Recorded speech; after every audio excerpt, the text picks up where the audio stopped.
It's Cinemassacre's Monster Madness. Silence of the Lambs was based on the Thomas Harris novel, which was actually a sequel to his novel Red Dragon, which was made into the film Manhunter, and then again as Red Dragon. So technically, the film Silence of the Lambs is a sequel, which means it's one of those extremely rare cases when a horror sequel wins an Academy Award. It has a busy plot, which concerns a young FBI agent in training, Clarice Starling, played by Jodie Foster, who's on the trail of a serial killer known as Buffalo Bill who murders women. The reason he kills them is because he wants to cut the skin from their backs to fashion into a suit to wear. Put the fucking lotion in the basket! He's one sick dude. To find clues to Bill's whereabouts, Clarice asks the help of his doctor, Hannibal Lecter, who's in prison and is just as insane, if not more insane than Bill. While Bill gets under your skin physically, Lecter gets under your skin psychologically. He's highly intelligent, but just happens to have an appetite for human flesh. I ate his liver with some fava beans and a nice Chianti. The best part of the movie is Hannibal Lecter. There is no question about it. The character is deranged, sophisticated, clever, and sneaky. Anthony Hopkins knocks it out of the park.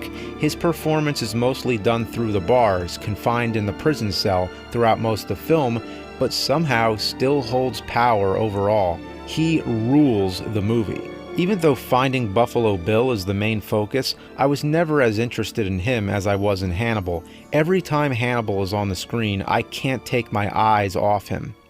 You use AVGN skin cream. And sometimes you wear lead at home. But not today.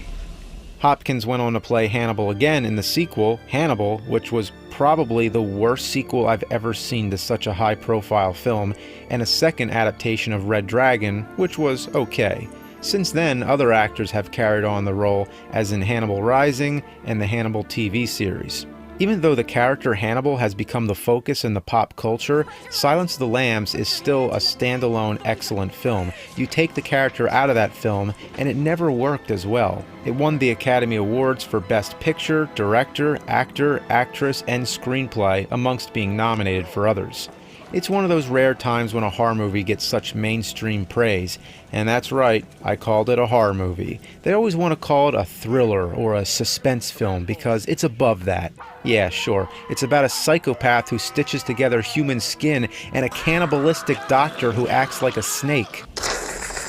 Honestly, with Monster Madness, I often like to dig up more obscure films to recommend them and expose them to wider audiences, but the thing with Silence of the Lambs, mostly everybody's already heard of it, so there's nothing I can do to give it more exposure than it already has.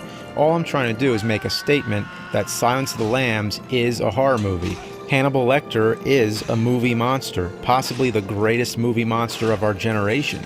The point is, there's good horror movies and there's shitty horror movies. Just because a horror movie is good doesn't mean you have to strip away the term horror from it, because that's equating all horror to shit. A horror movie winning an Academy Award? God forbid. And by the way, Roger Corman is in it. Paul Kremler's over here from Justice.